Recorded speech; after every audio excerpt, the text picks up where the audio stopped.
अगर अगर आप वर्किंग हाइट पे काम कर रहे हैं तो जो एंकर पॉइंट है जहां पे आपका लेनियार्ड कनेक्टेड है, इस एंकर पॉइंट से आपका जो डिस्टेंस होना चाहिए ग्राउंड लेवल पे, टोटल डिस्टेंस आपको कितना आना चाहिए?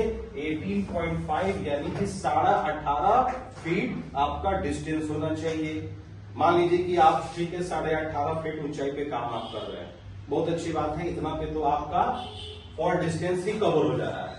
लेकिन अगर आप 40 फीट पे काम कर रहे हैं, 20 फीट पे काम कर रहे हैं, है ना, 20 फीट पे भी काम कर रहे हैं, तो आपको मालूम है कि आपका जो टोटल फॉल डिस्टेंस कितना आता है? 18.5 फीट ही आता है। और 2 फीट कहां जाएगा?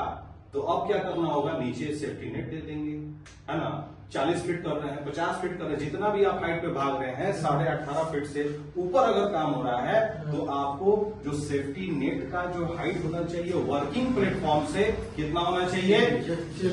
6 मीटर। 6 फीट नहीं, मीटर और फीट में डिफरेंस है, ये ध्यान में बिठा लीजिएगा। या तो मीटर याद कीजिए या तो डिस्टेंस ये फीट याद कीजिए, ठीक है। अब दोनों के चक्कर में गड़बड़ हो जाता है, बोलने की जगह मीटर बोलते हैं फीट, और फीट की जगह मीटर बोल देते हैं। तो दिमाग में फिक्स कर लीजिए 6 मीटर डिस्टेंस आपका जब रहेगा वर्किंग प्लेटफॉर्म से, यानी यहां से हमें 6 मीटर डिस्टेंस काउंट करना है। अगर इससे आगे और नीचे गहराई है तो हम 18 फीट हाइट पे क्या करेंगे, यानी 6 मीटर ऑन एवरेज हाइट पे आपको यहाँ सेफ्टी नेट दे दिया जाएगा। अरे बात में और कितने डिग्री एंगल पे देंगे वो भी है स्टैंडर्ड 45 डिग्री एंगल पे सेफ्टी नेट को इंस्टॉल किया जाता है, इसलिए ताकि जब कोई फॉल हो तो उसमें कैच हो जाए, उसमें ट्रैप हो जाए, नहीं तो जंप करके पता चलेगा किसी और लोकेशन पे चला गया, है ना।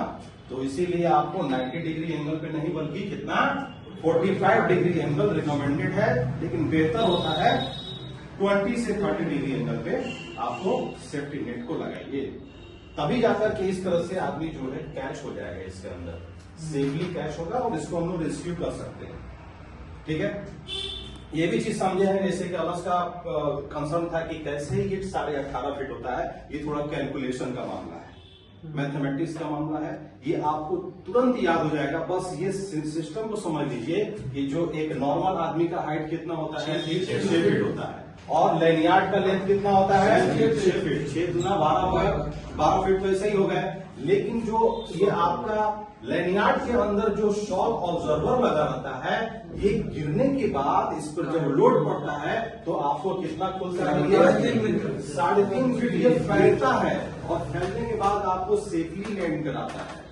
तो कितने हो गए? 12, 3, 15, 15.5 और 3 फीट क्लियरेंस डिस्टेंस हमें जमीन से मिलना चाहिए, नहीं तो अगर आके धड़ाम से जमीन पर आएंगे तो फिर प्रोटेक्शन लेने का फायदा क्या है ना। तो इसीलिए आपको 3 फीट का डिस्टेंस रखा जाता है। ये कैलकुलेशन सेफ्टी ऑफिसर को करना है। आपका क्या है, सेफ्टी ऑफिसर को कुछ करना तो है नहीं, एक एडवाइजरी बॉडी है, आपका सारा काम दिमाग से होगा। आपका रिस्क ऑब्जर्वेशन होना चाहिए, रिस्क परसेप्शन स्किल होना चाहिए, तभी आप अपने कंपनी में सेफ वर्क इन्वायरमेंट क्रिएट कर सकते हैं, ठीक है। तो ये टोटल याद रहेगा आप लोग को, इस 18.5 फीट क्या होता है? टोटल फॉल डिस्टेंस होता है। अब आपको जो क्वेश्चन पूछे जाएंगे इंटरव्यू में, इसी से पूछे जाएंगे।